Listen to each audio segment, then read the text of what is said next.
going on. This Friday, we've got our Cowboy Lounge for alumni. You can purchase tickets online at the alumni page. And then we've also got soccer and volleyball Friday, and Saturday, we've got our big game with football against Fort Lewis College.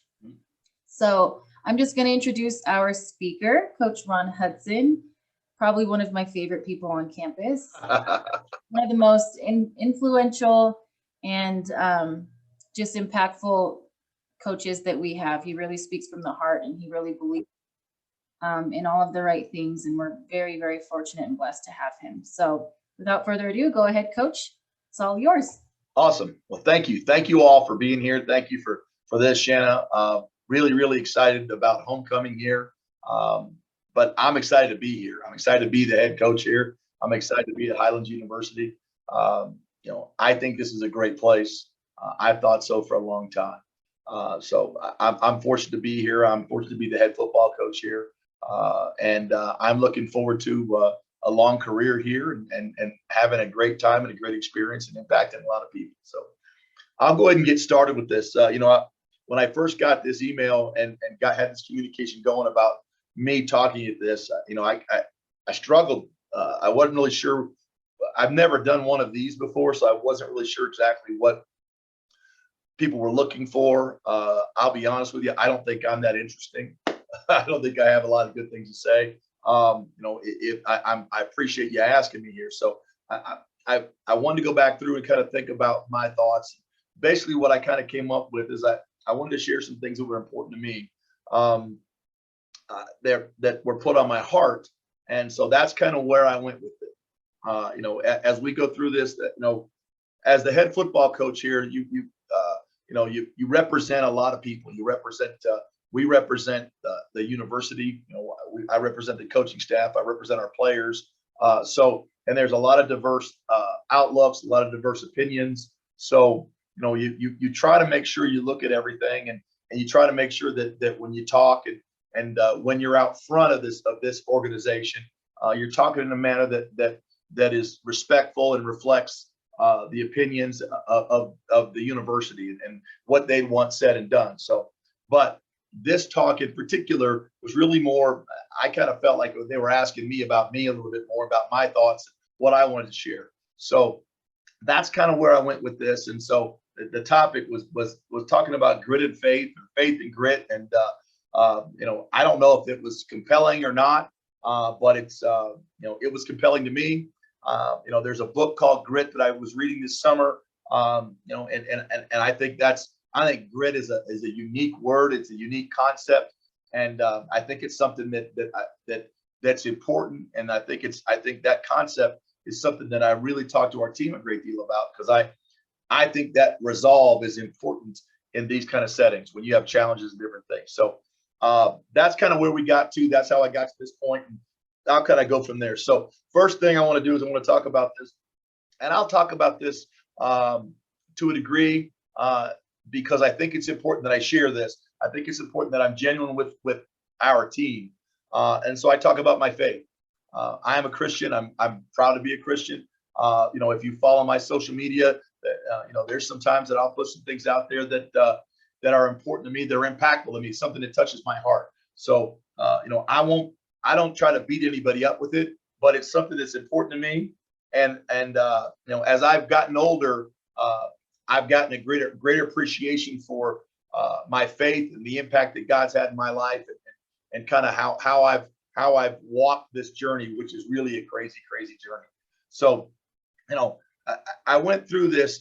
I became a Christian at a young age. Okay, I don't know if I knew what that meant. I just, we went to church. My mom and I went to church, and that was kind of it. And that's what you did on Sundays. I don't know if I understood the concept. I don't know if I understood the reality, but I continued to go through my life as a young man, calling myself that, not understanding what it really meant all the time, but really trying to, I've always been open to that.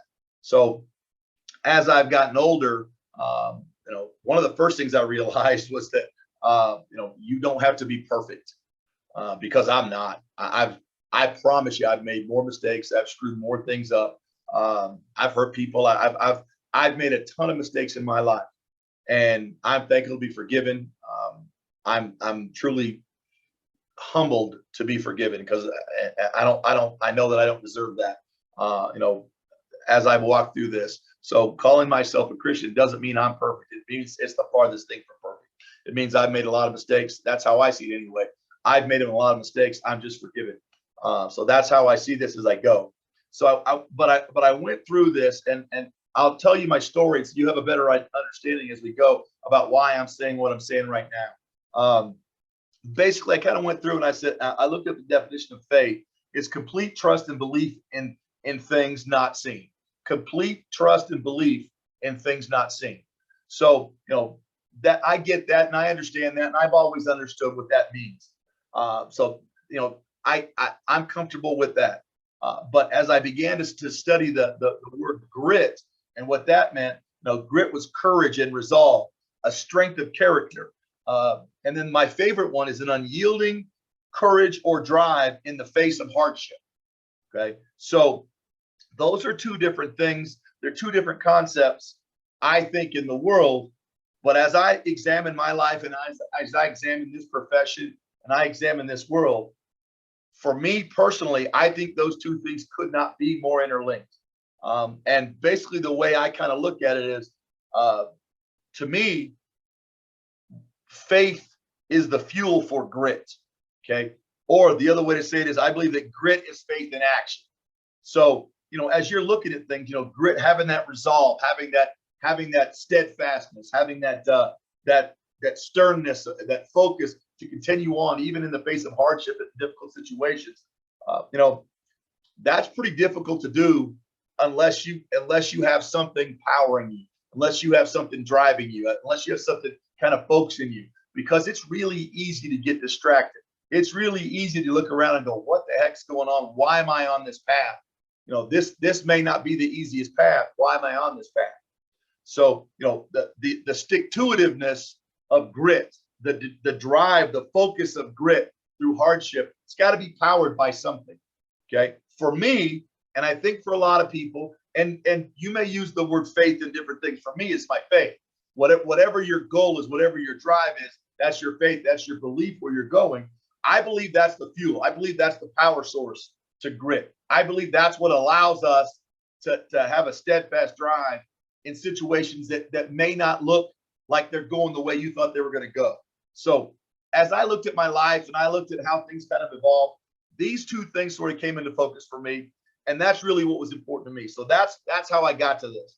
So I'm going to kind of go back now and talk about my path a little bit and talk about how I came to this conclusion and how my perspective has kind of been focused like it is, like I just explained to you. I was a young man growing up. My father was in the Air Force. We lived all over the world. Actually went to Highland High School in Albuquerque for a while. We spent 4 years, 2 different times in Insular Turkey, on the island of Guam, all throughout the States. So I really never lived any place longer than 4 years of my life. My dad was a career military man.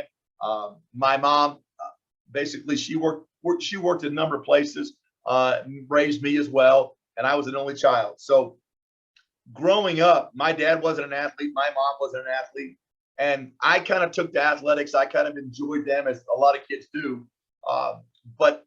And I can't tell you why. Nobody on either side of my family had ever gone to college. So I can't tell you why this took hold in me, but probably since about 7th or 8th grade, I knew I wanted to be a football coach, a college football coach. I can't tell you why. I promise you, I have no idea why. My mom still has old notebooks, old spiral notebooks, where I would just sit down and draw plays. And I'm not even sure they had 11 people on there, but I would just kind of daydream that way. I would daydream about the sport. It kind of took a hold on me, and I hadn't even played it yet. It just was. I watched it on TV and I was captured by it. So from a young age, I was captured by this sport, and I knew I wanted to be a college football coach. I can't tell you why. I don't know what the drive was. I believe God put it in my heart, but I don't know why it was. So I moved on here, always with that in mind. You know, I ended up graduating high school, and I went to a small college in Ohio, a little place called Muskingum College, a teacher's school, great school, played football there, had a great experience there. When I got done playing, they asked me what I wanted to do. And I said, I want to be a college football coach. That's my goal. That's what I want. So my college coaches there and different friends around that I'd met said, well, the path to that is normally a graduate assistantship or something like that. I'd gotten my high school teaching certificate. I got a degree in history, and I got a degree in kinesiology, and I had a certification to teach both those as well as special ed. So I was pretty diverse. I knew I would be able to get a job teaching and coaching at the high school level, but my goal was to move to college eventually. So I coached and taught at the high school level for 5 years in Ohio, and I began to pursue this. Now, this business of coaching is unique, and it's entirely who you know. And I didn't know anybody. I went to a small college in Ohio. That coach was basically, he'd gone to school there. So most of the coaching staff there. So I had no connections, and I didn't know what to do. I didn't know how to do it. Someone just told me that's what you do. So I began to look around, and I had nothing to go on. So I just said, well, I'm going to strike out on my own and try through trial and error, try to find something. So basically what I did is I called a number of universities talking about being a graduate assistant, and every one of them said the same thing. Look, you got to, we hire people we know. We normally hire a guy a year in advance. This is a pretty competitive business. And the whole time they're telling me that, I'm saying, okay, thank you. Okay, thank you. Nothing's going to dissuade me. This is what I want to do. So I focused on a couple of schools. There was Army, West Point, University of Hawaii, and University of Louisville. And I was in Columbus, Ohio. Louisville, Kentucky was about 4 hours south of us. So what I started doing, Howard Schnellenberger was the head football coach there. And our staff kind of went down there to study football with them. And I asked the O-line coach, a guy named Danny Hope, Danny, I'd like to be a GA. I'd like to get a college coach. He told me the exact same thing. Well, he said, we get hundreds of applicants. He said, you just got to make us know that you should be the guy. So literally for the next year, every vacation I had, spring break, summer vacation, Christmas break, whatever it was, anytime I had a couple of days off, I'd get in my car, I'd drive down to Louisville, Kentucky. I'd sit on the couch in the office there, and I'd wait for someone to come talk to me. And I did that for an entire year. Spring practice, I went and watched as much as I could. I'd drive down on weekends. I made sure that they knew I was interested in that. But I didn't feel like that was enough, because I thought there were other people, there were other guys around doing that too. So this was back in the late 80s, early 90s. It was actually 1990, 91 seasons. There were no cell phones. The internet wasn't a big deal then, that kind of stuff. So I think I made a pretty good stalker. Basically what I did was I found out their schedule, and I knew what games were road games for them. And so let's say they're playing Memphis one week and they're going to stay at the Peabody. I would call down the football office to find out where they're staying at. And they'd say they're staying at the Peabody. And I'd say, okay, well, you know what time they're getting there? Well, they're going to arrive around 2. So around noon, I was teaching at the high school. At noon, I'd go to lunch, and I'd take my old calling card we used to have those calling cards, those numbers, and I'd call the Peabody about 10 times. And each time I'd ask for a different coach. I'd say, is Coach Hope there? Has he checked in yet? No, not yet. Well, can I leave a message for him? So I'd call, and they'd leave a message, and I'd say, hey, Danny, hey, this is Ron Hudson. I want to wish you the best luck this weekend. So when those guys would check into their rooms, the little light would be blinking in their hotel room, and it's a message from me. And so I promise you, in this day and age, I'm probably getting arrested for that because I'm stalking. But I was bound and determined to find a way, because I didn't have a way. I didn't know any of those guys. And everybody else kind of tended to knew somebody, had a connection. Somebody was calling for them, and I didn't have anybody calling for me. So I just said, I'm going to out-hustle, outwork somebody. I'm going to find a way. I know the odds are against me, but I'm going to find a way.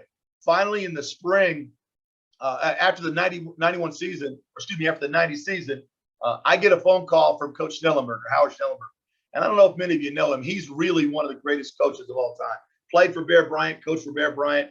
He was he coached for him for national championships. Then he was the offensive coordinator for Don Shula for their undefeated season in Miami. And he was the first coach that took the University of Miami, Florida, to a national championship. They were getting ready to disband the program when he took over. So he is a legend in coaching. So I was really fortunate. So Coach Schnellenberger called me and just said, hey, do you want to be a GA here? And I said, well, yes, sir, I do. He said, I need you to stop harassing my coaches. Come on down and interview and talk about the position. So I drove down there, got a chance, sat down and visited with him, interviewed several times. before I finally got offered the position to be a graduate assistant coach. That's all I knew. I didn't have connections. I didn't have the skids weren't greased. I had to go out hustle, and that was okay with me. Again, because I knew, and there were other people around me saying, "You're crazy. You're making good money. You're teaching. You're coaching. You're at one of the best high school jobs in Ohio. Why are you wanting to do this?" And I kept saying the same thing. I can't tell you. All I know is what I've always wanted to do. It's been placed in my heart since I was about in the 7th grade. It's what I want to do. So I was a graduate assistant coach, got my start coaching college, moved on from there, really had a great experience, learned a lot. So for the next 10, 12 years or so, I was rolling along. I ended up out at UTEP. Okay. And I coached 3 years at UTEP, Texas El Paso, had a great experience. We didn't win a lot of games, loved the Southwest, got me out here again. Really enjoyed it, really enjoyed that area, had a great experience. But after the 3rd year, our head coach was let go, which is pretty common in this business. Coaches come and go. Coaches get fired different times. That stuff happens. Well, the difficult part is, when you're in El Paso, Texas, you're not near very much. So the job, we got let go. I began to call people, trying to get my name out there, trying to get another job. And to be honest with you, I couldn't get a job. I couldn't get a job anywhere. I was calling everybody. I was communicating with people. I couldn't get anybody to give me a chance, to give me an opportunity. My connections at Louisville had kind of all moved on. I'd called some of them. They called a few people. There really wasn't a lot going on. And I was out in the middle of nowhere in El Paso.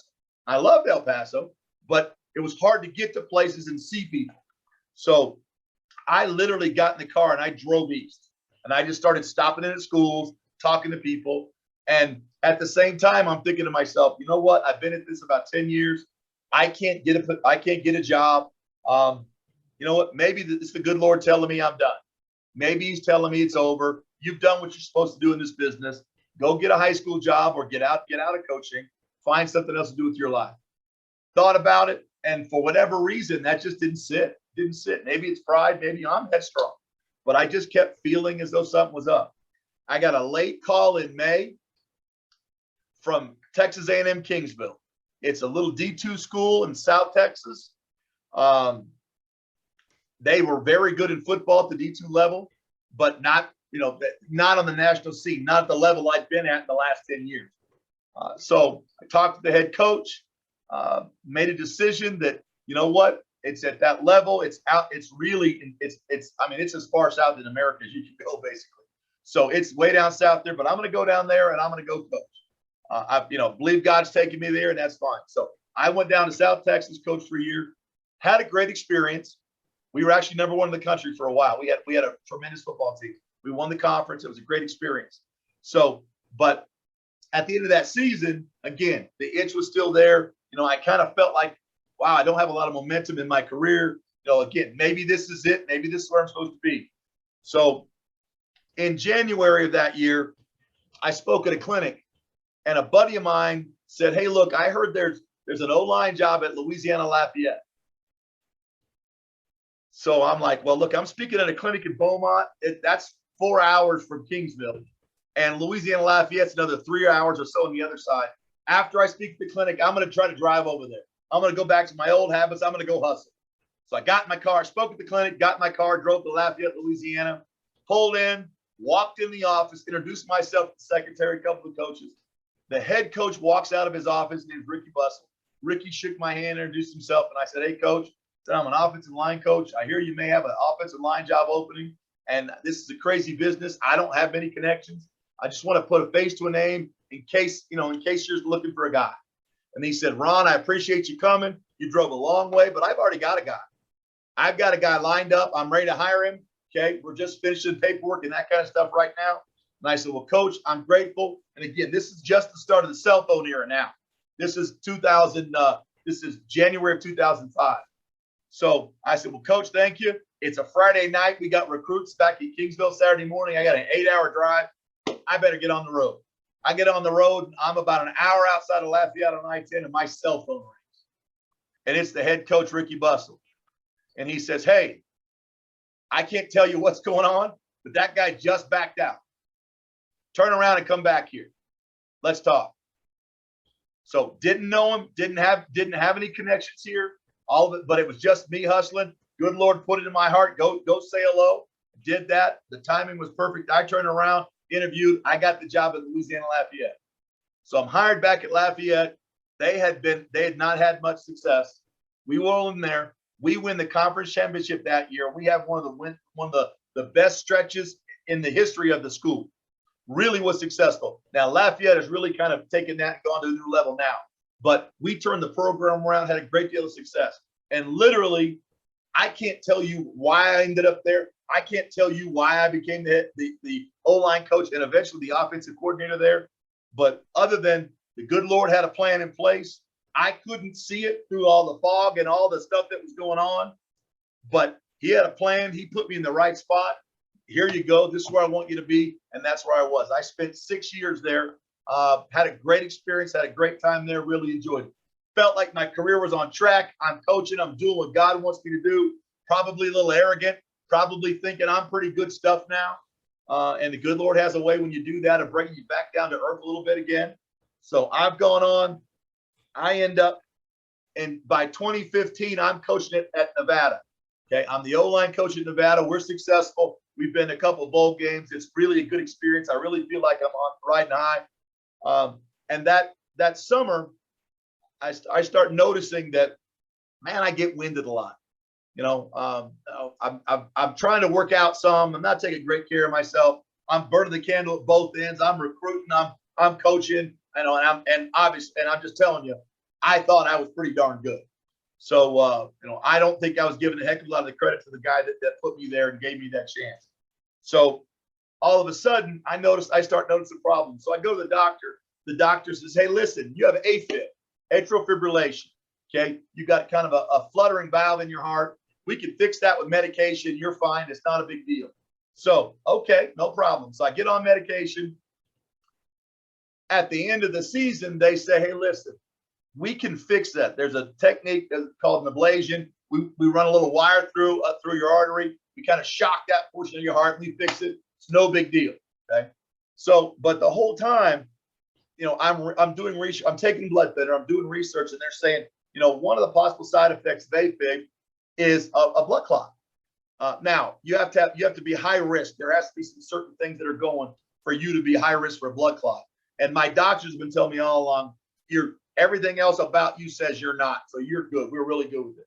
So on the morning of February 25th of that year, I go in for my ablation. I wake up after the procedure, and I literally instinctively go, hey, how'd it go? And they said, well, listen, we didn't do it. Before we do that, we always routinely do a check. You have a blood clot in your heart, hanging by a thread. It's about to dislodge. Tomorrow morning at 6 a.m., you're going to be on the operating table for open heart surgery in Palo Alto, California. So get your things together, talk to your family. You've got to get over the mountain to Palo Alto, California tonight so they can operate tomorrow morning. Well, if you can imagine, I don't know, you know, I went from everything in my world was right, like I was controlling everything, to realizing, number one, I controlled nothing. And my life's at risk here. So I go over the mountain. I check in the hospital that night. And I honestly hadn't thought about it. And it's about 11 o'clock at night. I'm laying there in bed and it hits me. I'm getting ready to have open heart surgery. They're going to crack me open because I could die if this thing dislodges. The next morning, they wake me up early, take me in, go through the surgery. About 8 hours later, I come out. I wake up. Doctor says, listen, Ron, we got the blood clot. It was good. We fixed the AFib. Your heart looks great. Everything's fantastic. Really good. Couldn't have gone any better. So I'm blessed. I'm excited. I'm in a great deal of pain. I don't know if any of you have ever experienced open heart surgery or they crack your sternum. Cracking your sternum is one of the worst things I've ever experienced. It is not pleasant. They wire it together basically like a spiral notebook. So the spiral's still there in my chest. But so I go back to Reno. I don't coach in the spring. I'm healing up. I'm back in the office, feeling pretty good about myself. Say, coach, when spring ball ends, Coach said, I tell the head coach, hey, listen, I feel good. Talk to my doctor. I think I can go spring recruiting. Great, no problem. Go ahead and go spring recruiting. Again, hey, I'm Superman. This thing happened, came through with flying colors. I'm good. You can't tell me nothing. I'm where I'm supposed to be. I'm doing what I'm supposed to do. And I really think I got this thing going. I come back from spring recruiting and man, I feel sluggish. Man, I feel awkward and awful. So I go to the emergency room. They take an x-ray and I'm like the Grinch. My heart is like 3 sizes bigger than it's supposed to be. And they show me the x-ray and they're like, hey, there's a ton of fluid around your heart. That's why you're really winded. That's why you can't walk up a flight of stairs without stopping. I mean, your heart is really restricted. It's not a huge deal. We can drain the fluid out of your heart. We got to figure out what's causing it, but we think we can fix it. So now, honestly, for the first time, I'm like, okay, AFib, blood clot, heart. I'm not sure that my life is going the direction that I want to go. I'm not sure I don't have some problems here. So I began to be tested. And I believe this. I believe the good Lord was talking to me saying, hey, you know what? Make sure your priorities in order. Make sure you're doing what you're supposed to do. So they checked me into the hospital. They decide the night before this procedure, they're going to put me out, but they're just going to put a tube in.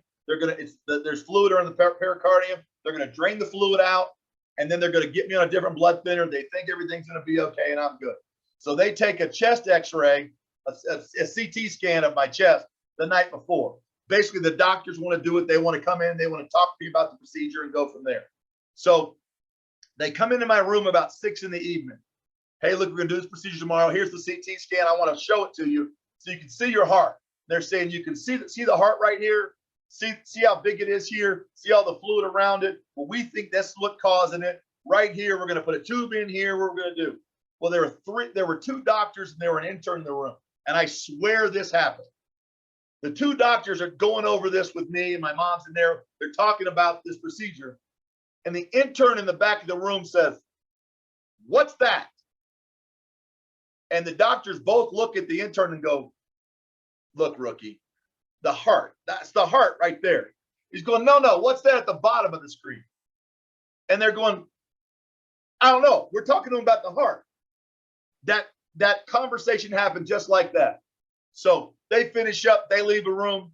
20 minutes later, those doctors walk back in with that intern. And they say, Mr. Hudson, we'd like to talk to you about something else. By complete accident, the CT scan we took was just supposed to get your heart, but it got your old chest cavity. You see this white spot here on the bottom right portion of your chest? Yeah, that's your kidney, and we believe that's cancer. You have renal cancer. We found it by accident. There are no symptoms. Until it spreads, there are literally no symptoms. You just find it by accident. So, we think we've caught it in time. We're not sure, but I want to let you know this. We're going to take care of the heart first, and then we're going to come back and we'll address this. Well, I'm going to tell you this. I wasn't ready for that. I wasn't ready for that news. I wasn't ready for that conversation. My bravado, my belief that I had everything licked, that I was going the right direction. All the wind got taken out of my sails. I sat down in the bed when they left and I thought, okay, I've had all of these health incidents happen in the last 4 months. Time's running out on me.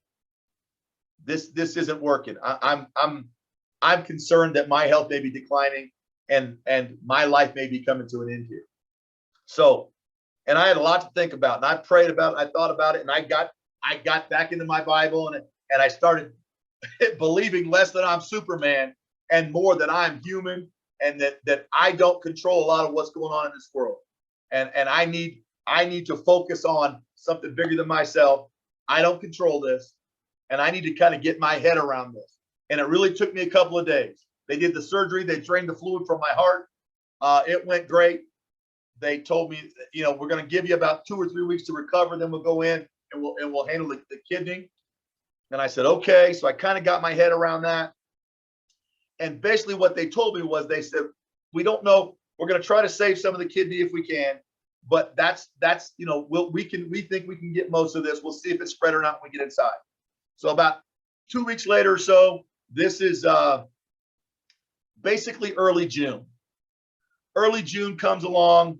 They have the surgery. I come out of surgery. Again, how'd it go? Well, the cancer you had, it was cancer. It was the size of a golf ball, and it was too close to the blood supply for us to save any of your kidney. We had to take the whole right kidney. But we think we got all the cancer. Said, okay, I understand. We don't know for sure. We'll follow up. We'll do some treatments. We'll do some therapies, but we think we got it all. We think we got it. Well, that day, my cardiologist came in my room. So I'm just coming out of open heart surgery, or I had open heart surgery already. I'm coming out of this. They removed my right kidney. I'm beat up. And he walks in and he's smiling. And I'm like, what the heck are you smiling about? He said, I'm going to tell you something. He said, I couldn't explain it. And I said, what? Because my cardiologist is the one that I went to about the AFib. And he said, look, you will not get, I don't believe you'll get a blood clot. There's no way you're going to get a blood clot. He goes, and when you showed a blood clot, he said, I questioned everything I had because you had nothing else said that you should get a blood clot. Okay. None of the precursors, nothing. You shouldn't got a blood clot. I couldn't figure out why. He said, you know, the number one cause for blood clots for people with AFib? I said, no, sir, I don't. He said, it's cancer. He said, so I'm going to tell you right now. He said, that AFib you got and that blood clot you got and this heart issue that you had afterwards, all that let us find that cancer that was inside of you. And had you not had that, we wouldn't have found it. There are no symptoms. It would have spread throughout your body. And by the time we found it, you'd had a hell of a fight on your hands. He said, so all those things you just went through saved your life. You talk about having a different perspective, and a different understanding, and realizing, in my opinion, realizing that God had a plan for me. And this experience I went through taught me a lot. Taught me a lot about where my faith was and where, and it wasn't where it needed to be. My focus, my goals, what I wanted to do. I kind of got big headed. I kind of gotten off track of where God wanted me to go. And he brought me back. He brought me back on track. And I can't tell you, the doctor couldn't tell you any reason why those things happen. But every single one of those things happened, just like I said. And I sat there when that doctor left and thought to myself, you know what? I looked up and I said, God, you have a plan for me. I don't know what it is, but you got a plan for me. And my goal for the rest of my life is to try to live a life. I'm going to screw it up. I'm going to ask forgiveness, but to try to do what you got me here to do. So that basically was a big turning point in my life. Kind of refocused me, helped me understand my faith, and it kind of set my grit, kind of set my jaw like, okay, God, you got a plan. I understand that things aren't going to go the way I want all the time, but I'm going to be steadfast. Okay. I'm going to have courage and resolve. I'm going to have strength of character. Okay. I'm going to have an unyielding courage or drive in the face of hardship. Okay. I'm going to have grit. I'm going to have a plan, and it's going to go towards what you want me to do, regardless of the circumstances. So that was back in basically 2015. Season ends. Okay. Head coach makes some changes. I'm looking for a job. Okay. This is what I'm supposed to do. I end up going to Penn State for a year as an analyst. We go to the Rose Bowl, win the Big Ten championship. That's great. I end up at Georgia Southern. Georgia Southern had been losing recently. I got a chance. They hired a guy there that knew me. He brought me in as the O-line coach. We turned it around. They were a 2-win team for several years in a row. We won 10 games. We went to 3 straight bowl games in 3 years, and really were riding high. Again, I felt pretty good. I felt like I was on the right track. Experienced some pretty challenging things during that time. Learned a lot. the whole time I felt like God had me there for a reason. There were a lot of young men I was able to impact.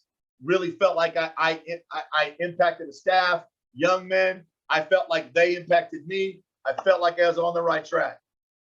Well, after that third season, December 30th of that year, I get a phone call from the head coach, and he's decided he wants to change offenses. He wants to go to a different style of offense. Even though we've won more games in the last 3 years than they had in a long time, we went to 3 straight bowl games. He wanted to make a change, which is his prerogative. He decided to let the offensive staff go. Again, I'm riding high. I think everything's good, and all of a sudden, I'm out of work, and I'm looking, and I'm frustrated, and I'm looking, and I can't. And I've had one of the most successful runs over the past 10 years of just about anybody in my position. So I'm like, this is okay. We're going to go. And for whatever reason, I couldn't get a sniff.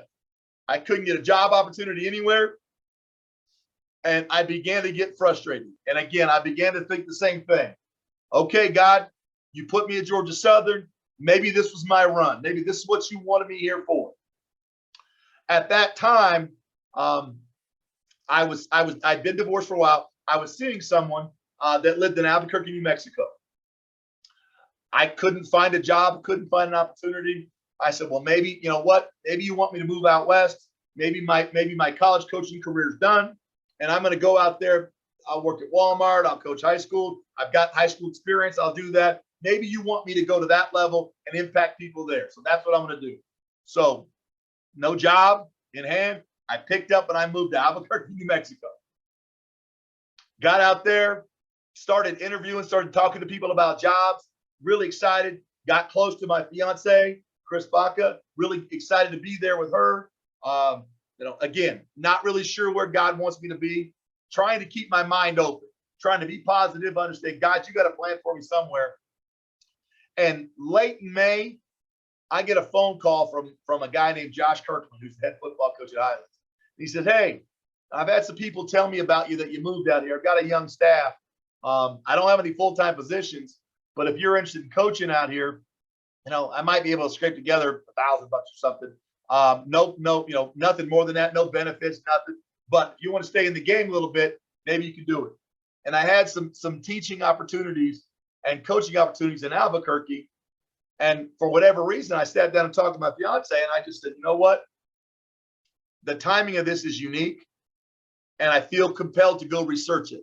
So I drove up here, sat down with Josh, sat down with Andrew, and just kind of said, hey, look, this is what's going on. They told me what their vision was for the program here. Had a young staff, needed a mature older guy, just to have a different voice.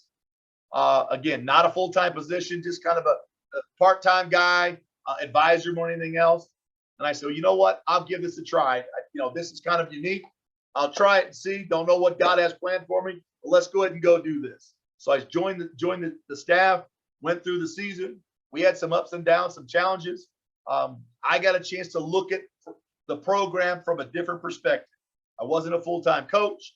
I was kind of an advisor, sort of on the outside looking in. I was involved, but I was also on the outside looking in. I was able to, it wasn't my call. Everything was I could see it and I could talk about it, but this wasn't my program because I wasn't a full-time coach on staff. Well, season ends and I begin to talk about, okay, well, I need to start interviewing, talking to high school people, figure out what I'm going to do. And lo and behold, Josh Kirkland leaves and takes the job at Southwest Oklahoma. And Andrew calls me and said, and Andrew and I talk, and I tell him I'm very interested in this position. Andrew takes my name to the president. I come in an interview, and I'm the head coach at Highlands. And I believe this in my heart. God brought me here. I believe this is God's plan. I'm not telling you I'm the greatest thing since sliced bread. I'm not telling you everything's perfect here. I'm not telling you I don't make mistakes. But I've told our players this. I've told our players that story. I told our players that I'm here. I'm in. God's got me here. I'm here to do something. I'm not perfect. I'm going to make some mistakes, but I believe I'm here for a reason. I believe this path that I've taken has put me here in Las Vegas, New Mexico for a reason. So I'm blessed every day. There's good days and bad days, but every day is a good day in the end because I'm where I'm supposed to be. I believe I'm doing what I'm supposed to do. I'm learning and growing. I believe we're impacting lives here. And I couldn't be more grateful to be the head coach here at Highlands University. So that's sort of my story. And I'll take you back to the beginning. As I go through that and as I explain that, and I'm sure there are a lot of people out there that have stories that are like that or more extreme in some way or other. But I look back on my life at this point and I come to this conclusion that my faith is very important to me. And I believe in God. I believe that Jesus Christ is my Savior. But I believe he puts us on a path, or he's put me on a path anyway. And it's not an easy path. It's not the path I think it's going to be. But I believe this. I believe that if I think he's pointed me in a direction, it's my job to set my jaw, to decide I'm going to go follow through with it. And then regardless of the circumstances, regardless of the difficulties or challenges, roll up my sleeves and get to work and see if I can't make this a better situation and try to do what he put me here to do. So like I said, I'm going to go back to what I said earlier. I believe that faith is the fuel for grit. I believe that grit is faith in action. When you set your jaw, when you say, I'm going to be unyielding, there's going to be challenges, it's going to be hard. Other people might hang it up in the face of this, but I'm not going to do that. I believe that's faith in action. So that's what I kind of came up with as I was asked to talk about this. That's why the name of this topic was what it was. And that's sort of my story. I believe this. I believe I'm not the only one that's experienced this. I don't want to talk like I'm the expert. I'm the guy on high here. I think I'm just an example of something that many people have gone through. Many people have come to this conclusion. It's just something that was important to me, something that was put on my chest. And I kind of wanted to share that with my opportunity to talk to anybody that wanted to listen about it. So that's kind of my thoughts to that point. So what I'd like to do now is does anybody have any questions for me? Any thoughts, any insights? Anybody got anything similar they want to share? Because I believe this is powerful. I believe it's factual, and I'll stand till the end believing that faith and grit are the two most important things in my life.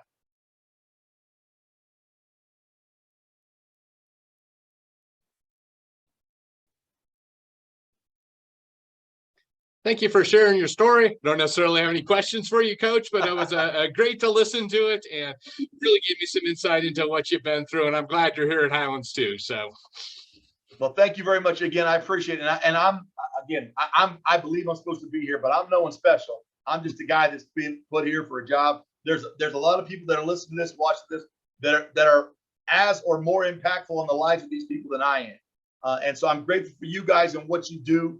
I appreciate what you do. And honestly, I look forward to meeting more of you and talking to you as we go through this not just homecoming, but through the season. I'd love to have more people come talk to us, talk to our kids, be around us.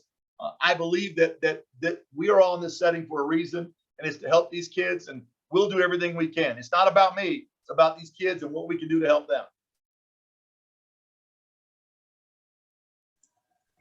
Thank you, Coach. Does anybody have any questions? I don't have any questions. I just want to thank Coach for being here today. I think your message is really important, and you are a great